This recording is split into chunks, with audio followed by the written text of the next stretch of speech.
Oh, good evening. Good evening, good evening, good evening, good evening, good evening. Good to see each and every one of you who are coming on board to share with us on tonight.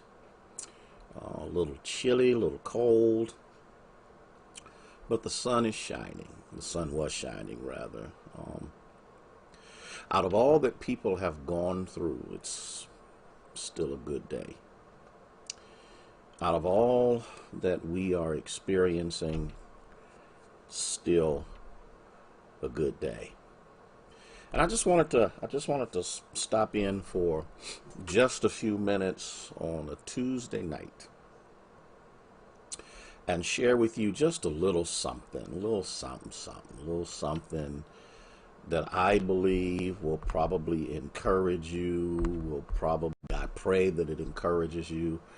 I pray that it inspires you. I pray that it gives you a totally different perspective on things as we continue throughout this holiday season. And I understand clearly that there's a lot of things going on, and there's a lot of things that people are experiencing. There's a lot of people who are going through a myriad of changes. And watch this video on your TV.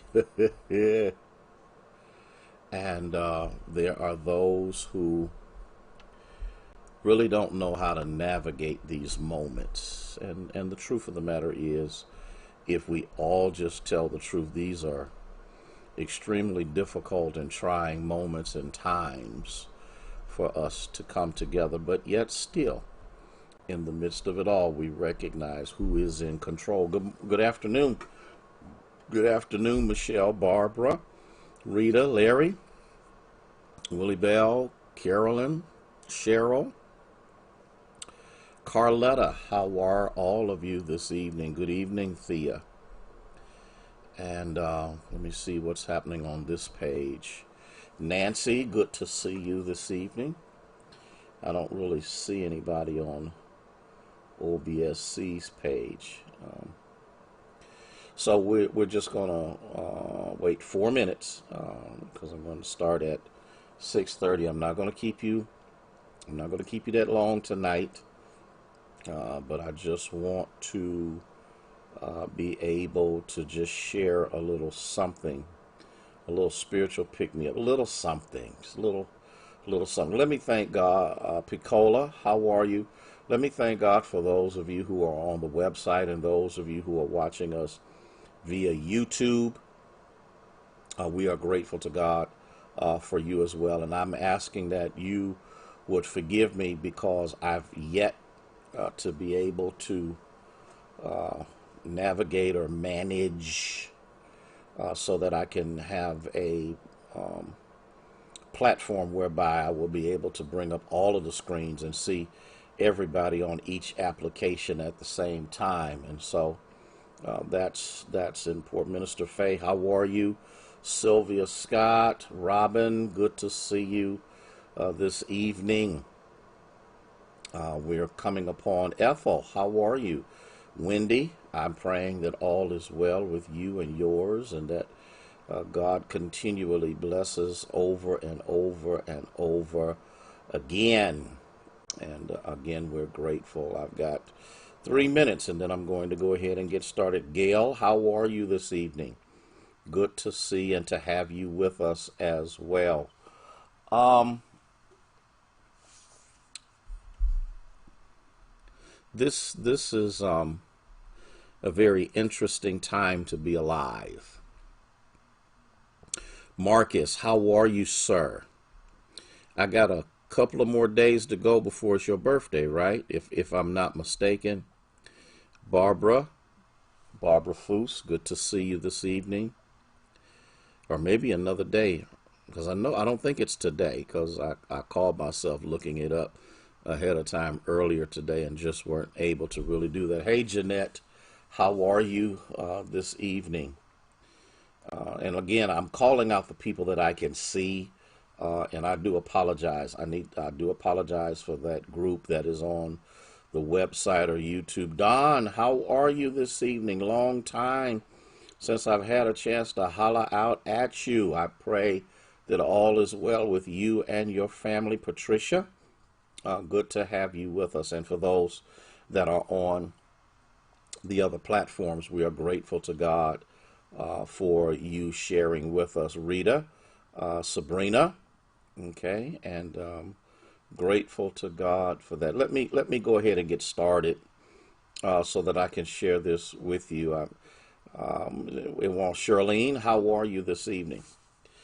We are overwhelmingly consumed with the virus. We're consumed with travel restrictions. We're consumed with wondering whether we'll be able to spend adequate time Thursday. Thank you, Marcus. I'm gonna be on top of this one. Just to have these moments of fellowship with family and all of that. And we talked a lot about that the last time we came together, but there's a segment of our society that suffers before the pandemic showed up, that suffered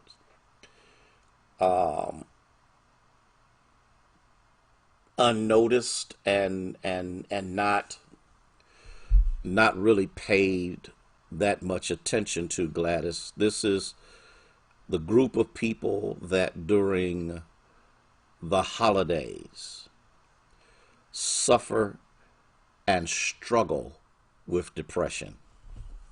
Carolyn, good to see you. Carolyn Johnson. And so before the pandemic, before the number of lives that have been lost, before the tragedies that many are facing right now, there's this group of people. They love the Lord. They love the Lord with all of their heart. They give God the glory to the best of their ability. But for some reason, when holidays come around, they struggle because these are people who have passed not because of the virus. These are people who have passed not because of present diseases, but these are just people who have exited life, Trina. They're no longer here. They're no longer around. And these people, Bree, were so attached to them, Laverne, until their absence actually begins to have this overwhelmingly debilitating psychological effect on them.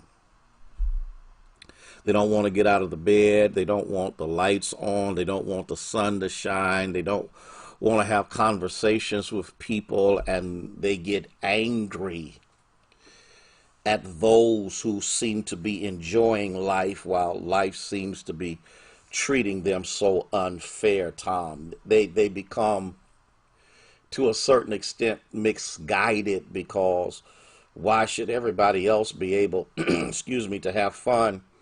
And here I am sitting in this corner all by myself. And as I sit there, all I get are these floods of memories and people that I have loved, people that I have given my time and my effort and my talents and my abilities to, and they are no longer here to share life with me. These people live in a different world because every holiday is a reminder of that which is no longer there. Every holiday reminds them of the fact that a very cruel God played tricks on them by allowing them to develop and garner a relationship with somebody that God knew somewhere down the road he would just take it away.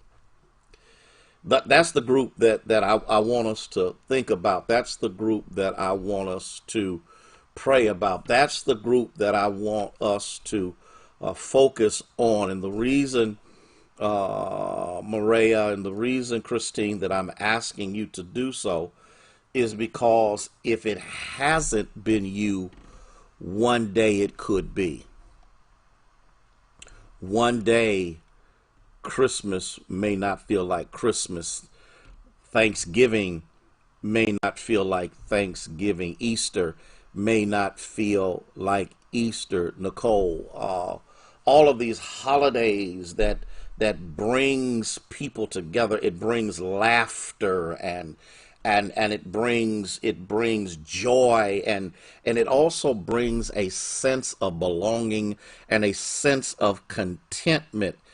Ayana, how are you this evening? And so this may not be Marion for everybody. We're going to do that. We're going to pray for you, Marion, as you prepare to celebrate the life of your nephew. And so I'm a firm believer in whatever presentations I make them, like what Rita just said, as real as I possibly can.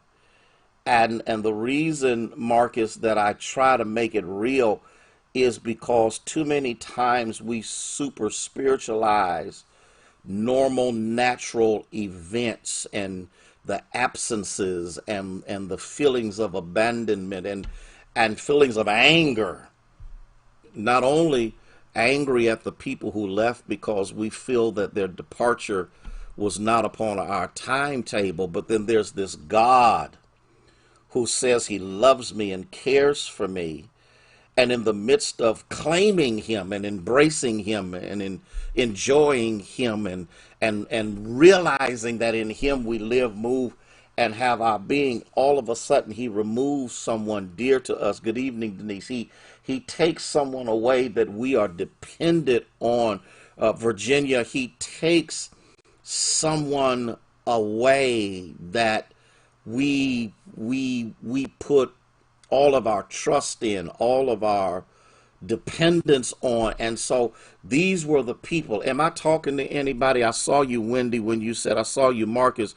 But am I really talking to anybody that has ever been there where the absence of that person makes holidays almost unbearable because I can't stand people being happy and I can't find it anymore because the problem is you miss cooking for your dad, Ayana. You see, there's different things that happen that I miss.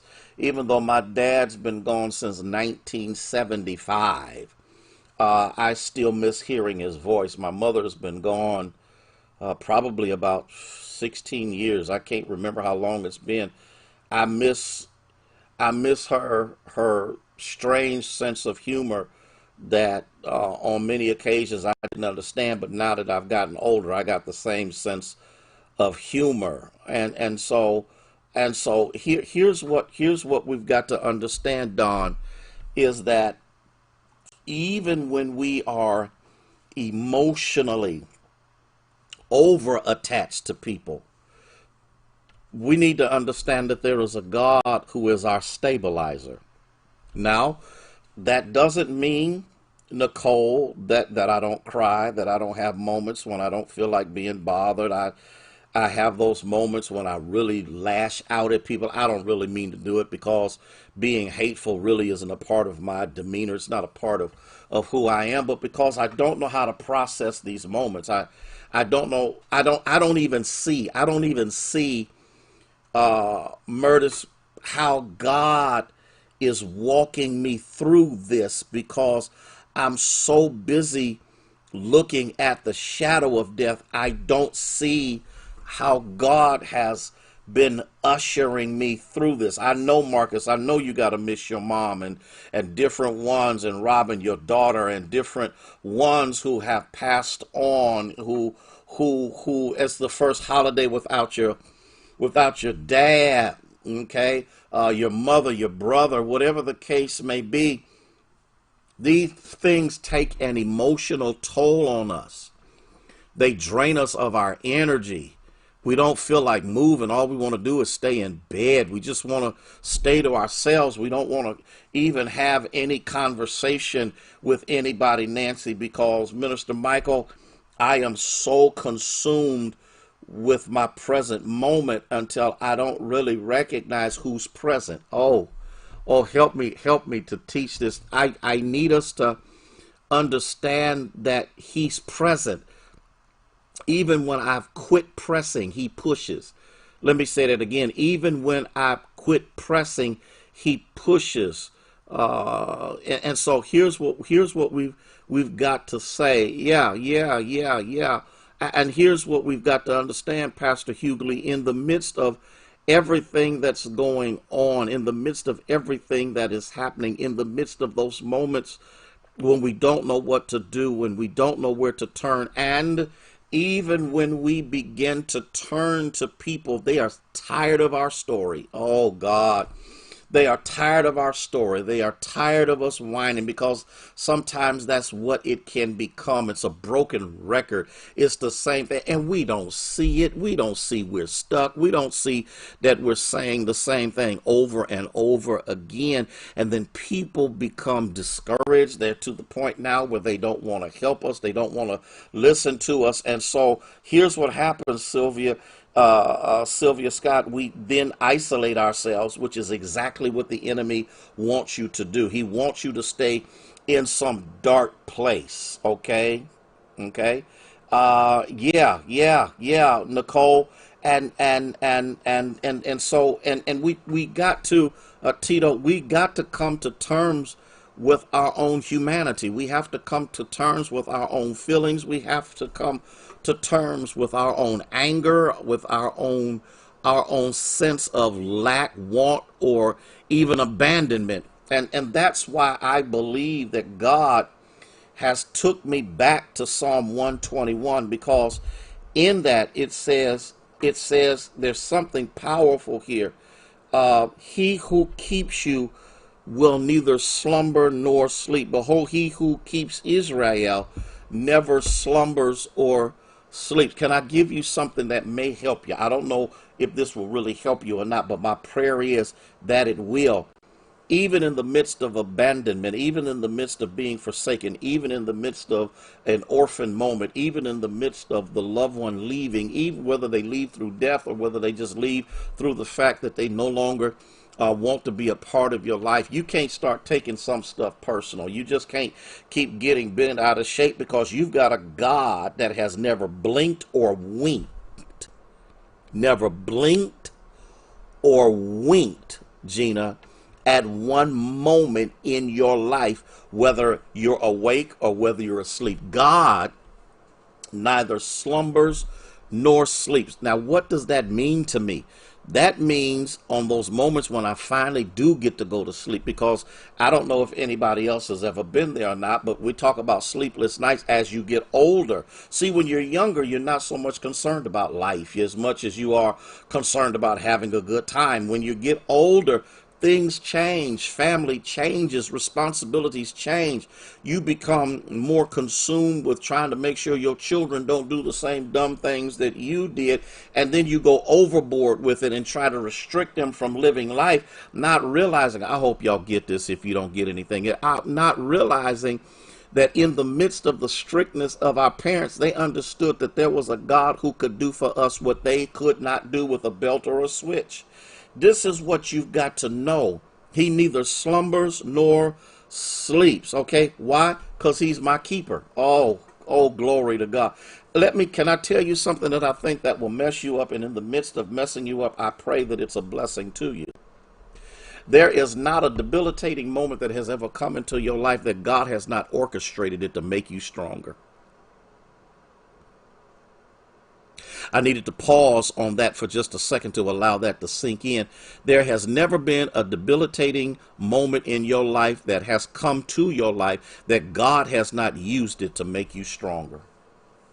Because He has to get you to the point that you understand that it's in him you live, move, and have your being, not in big mama, not in daddy. Yes, we love them. Yes, we care for them. Yes, we're concerned about them. But he wants us to know in no one, so I'm your keeper. Guess who kept your mama and your daddy, who went through things 100 times worse than what you did? He says he's your keeper. He's your keep. Now, how does he keep me? Because then we've got to come up. Let me see how much time I got. You got to come up with a definition of what is he keeping you from, because we actually, are y'all ready for this? We actually have minimized what God keeps us in, Pastor Coon. Here's the problem. We feel abandoned when we can't pay bills, or sometimes can't do this, or sometimes can't do that. What you have to understand is God is a keeper in a whole lot of ways. Okay, here we go. I really didn't want to go there, but I need to go there. Out of all that you have done, God kept you. Every time you had sex illegitimately, you didn't get pregnant, or you didn't impregnate somebody, God was a keeper. Okay, y'all not ready for this. Y'all not ready for this little snippet, because I want to pick you up. I want you to understand that in the midst of all the things you did, Kim, no matter how high you got, okay, you didn't get high enough for it to kill you. God is a keeper. Lord bless his name. Out of the times that you drove home drunk and didn't know where you were driving, and you woke up someplace safe, God is a keeper. I feel a shout. I'm trying to sit down, but in the midst of this, I'm getting excited, because some of the things that I'm talking about have been personal experiences that I've had myself. There's something in your body that's fragile enough to kill you, but God keeps you. Why? Because God is a keeper. There's somebody who really hated you enough to kill you, but they couldn't do it because God is a keeper. Oh, glory to God. Are you catching what I'm saying? There were some incidents and some situations where you was in the club jamming, doing what you want to do. You was backing it up, dropping it like it's hot. You was doing and drinking your little drink, and you know you had too much to drink, but you having a good time. You down there, and somebody spying on you, how they might rob you, or might stab you, or might shoot you, and it didn't happen because God is a keeper. I know, Shahila. Too many people don't recognize this, Andrea, that in the midst of all that's going on that could have happened, that did not happen, God is a keeper. See, we always bless God for the things he does, but I bless God for the things he didn't allow to happen. I bless God for the things he didn't allow to take place. I bless God that I didn't kill somebody drunk. I bless God that I didn't kill somebody fighting. I bless God that some certain things didn't happen to people and they were no longer alive at my hand. I bless God because he's a keeper in so many. Let's talk about that. Might have been before Jesus. Let's talk about since Jesus. You've been some places, you did some things, you participated in some stuff, and some of the things that you drank, ingested, or ate was designed to kill you, but you still here. Why? Because God is a keeper. Okay, you was ready to kill yourself. You said enough is enough. This man left me, this woman left me, I got children to raise, I'm going through all kind of changes in the midst of everything that's going on, and God kept you from losing your mind. It might have slipped a little bit, but you didn't lose it. Oh, bless his name. It might have skimmed along a little bit, but it didn't take you out. It didn't control you. It didn't consume you. It did not take you over. Why? Because God is a keeper. And that's why in the midst of whatever you go through, you got to be able to encourage somebody else when you don't feel like encouraging them. You got to be able to talk to somebody else when you don't even feel like talking. You got to be able to let people know, look, I've been down, I've been high, I've been drunk, I've been crazy, I've been going through all of these changes, Minister Rhonda, and all of these things, Wanda, and everything that has been happening in my life. But the reason that I'm still here isn't because I didn't try to vacate, isn't because I didn't try to get out of here. God wouldn't let it happen because he ordered my stop. Y'all can't handle what I'm saying. He ordered my steps, and every misstep is still ordered by God. God will take my missteps and allow them to be placed and orchestrated in the midst of his majesty, might, and his permissive will to bring you back to where you should be. I wish I had 10 people out here that understood what I wish I had some people here that understands clearly that he's a keeper. He's a keeper. He's a keep. You in the car, somebody wanted to hurt you. Somebody wanted to run you off the road. Somebody was high. Somebody was drunk. Somebody was bent out of shape. Somebody didn't know what to do. And your car was the target. And some way, somehow they missed you. You know how they missed you? It wasn't by accident. It wasn't by happenstance. It was by divine appointment that God dispatched an angel at a certain particular time to make sure that the car couldn't touch you. Can I go just a little bit further with this? You got in the accident.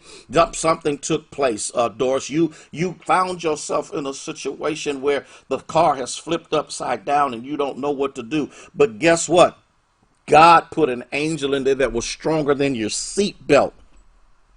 God put an angel in that car that was stronger than your airbags. And even though you got a few scratches and even though you got some bruises, it was not enough to kill you. Why?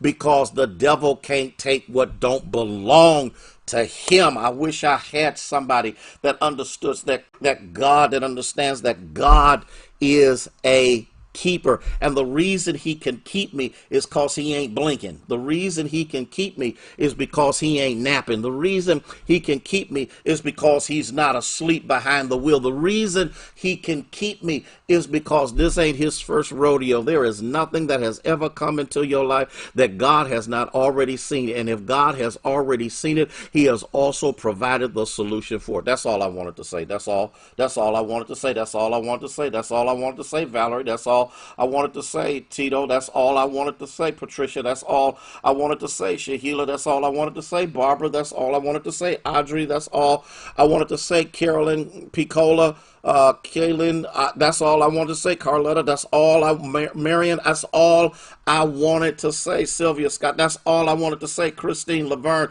that's all I wanted to say. And let me bring it back in. Let me bring it back in. Let me reel it back in. Let me let you know in no uncertain terms, all things work together for good to them that love God and are the called according to his purpose. I just wanted you to sense, embrace that he's a present help. That's all I wanted to do. I'm getting ready to get out of here. I'm getting ready to chill out. Probably watch me an old movie or something. I'm feeling nostalgic now. I want to go back to something old. Ain't nothing like them old flicks. Ain't nothing like them old movies.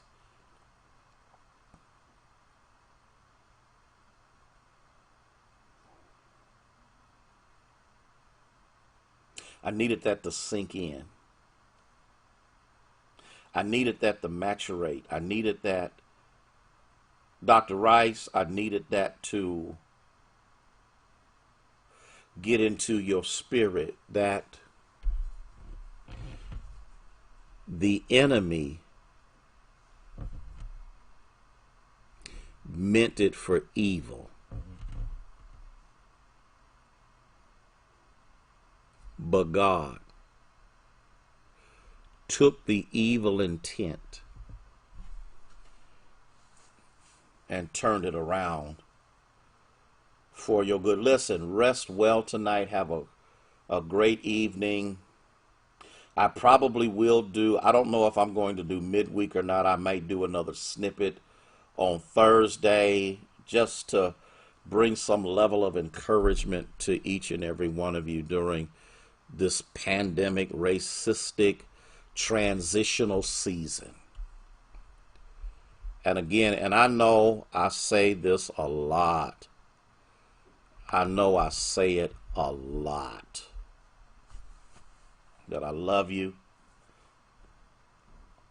Marcus, the joy of the Lord is your strength, which sometimes You got to realize that your strength is still there. Sometimes life has a way. Thank you, Marcus. I'm glad you do feel better. I'm glad that somebody. That's right. That's right. I got some old stuff I just want to watch. Gunsmoke is a good one. Okay. Rifleman. You see, I'm old school.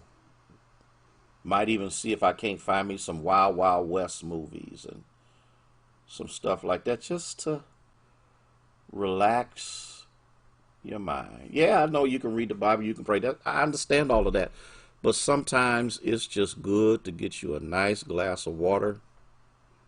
Nice glass of water. Maybe get you a little something healthy to snack on,